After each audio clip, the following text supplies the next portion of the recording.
Épisode 34. Désormais, Thésée savait ce qui l'attendait au bout de sa route. Il était pressé de découvrir comment Héraclès s'y était pris pour affronter le taureau de Marathon. Hermès adorait raconter des histoires. Il se lança avec jubilation dans le récit de cette aventure. Depuis le début de ses travaux, Héraclès avait déjà eu affaire à un lion, une biche, un sanglier, des oiseaux. Alors tu peux imaginer qu'un taureau, ça ne l'effrayait pas plus que cela.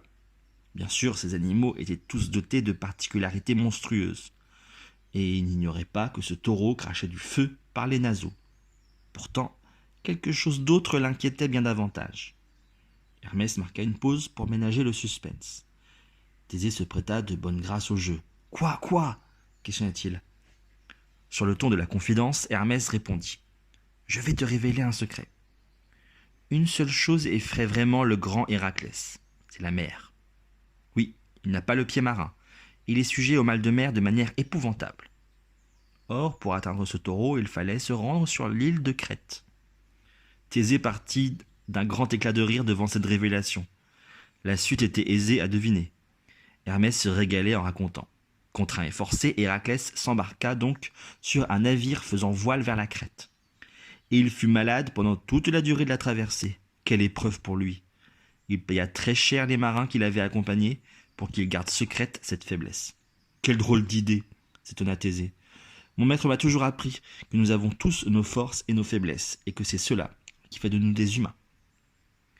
N'oublie pas qu'Héraclès est un demi-dieu, répondit Hermès. Cette humanité lui manque singulièrement. Les marcheurs s'étaient arrêtés à l'ombre d'un oranger.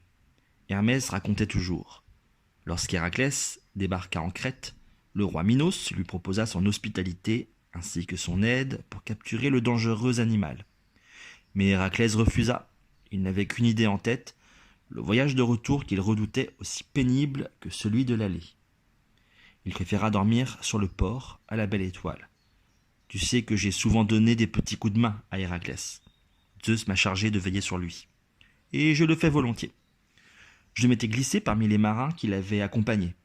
J'avais choisi le déguisement d'un vieux marin plein d'expérience. Cette première nuit en Crète était magnifiquement étoilée. Héraclès ne dormait pas. Assis près d'un feu, il semblait abattu, presque découragé. Je m'approchai discrètement et m'assis en silence à côté de lui. Il remarqua à peine ma présence, poussant de douloureux soupirs. Je t'assure, Thésée, qu'à cet instant le désarroi du grand héros était immense. On aurait dit un petit garçon terrorisé par une peur enfantine. « Qu'est-ce qui ne va pas ?» demandai-je doucement. Un nouveau soupir me répondit. Puis, me reconnaissant comme l'un de ses compagnons de voyage, Héraclès avoua. « Je ne pourrai jamais repartir avec ce bateau, c'est bien trop difficile. » Je lui chuchotai. « Tu as peur, n'est-ce pas ?» Héraclès redressa fièrement la tête. « Moi ? Peur ? Je n'ai peur de rien. » Je ne baissai pas les yeux, j'attendis. C'est lui qui finit par perdre contenance. « Oui, tu as raison, » dit-il dans un souffle à peine audible. « J'ai peur. » Thésée n'en croyait pas ses oreilles. Il était ému. Pour la première fois, Héraclès lui paraissait vraiment proche. « Moi aussi j'ai été touché par cet aveu, » poursuivit Hermès, comme s'il avait lu dans les pensées du jeune homme. J'ai tenté de le rassurer. C'est en reconnaissant sa peur qu'on apprend à la dominer, pas en la niant. Pourquoi ne pas ramener ce taureau par la mer sans prendre le bateau ? Héraclès ne comprenait pas. Ce taureau est fabuleux. Il est né de la mer, souviens-toi. Il devait être offert à Poséidon. Il se suffira de grimper sur son dos et de le faire nager, lui ai-je suggéré. Tu aurais vu le visage d'Héraclès s'illuminer en entendant ma proposition. Il bondit de joie. Le lendemain, Héraclès partit combattre le taureau de Crète à main nue. Caché dans un buisson, je ne perdais rien de l'empoignade. De la fumée les enveloppait, fumée sortie des naseaux de la bête, fumée soulevée par le piétinement des sabots. Le taureau poussait des mugissements effrayants. Mais Héraclès ne faiblissait pas. L'animal se défendit longtemps. La bataille fut rude.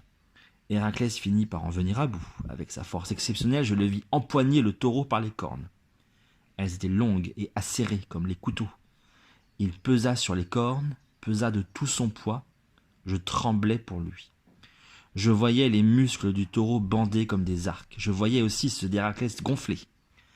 Après d'interminables minutes de ce face-à-face, le taureau plia les genoux et tomba à terre.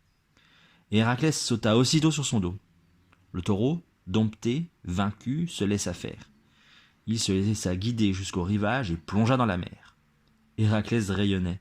Il avait réussi à accomplir sa 8e épreuve et à s'épargner le mal de mer. Le taureau nageait vite et bien. Héraclès eut au fait de le ramener à Eurysthée. Il voulait l'offrir à la déesse Héra. Celle-ci refusa une offrande qui pouvait mettre Héraclès en valeur et elle relâcha le taureau. La bête féroce s'installa alors dans la plaine de Marathon. Voilà pourquoi tu vas bientôt te retrouver face à elle. Thésée remercia chaleureusement Hermès pour son récit. Il ajouta sur un ton insouciant. Si mon cousin a vaincu ce taureau, j'y arriverai aussi. Mais Hermès lui répondit avec gravité. N'oublie pas qu'Héraclès était protégé par presque tous les dieux de l'Olympe. Toi, Thésée, tu es un homme parmi les hommes. Tu ne peux compter que sur toi-même.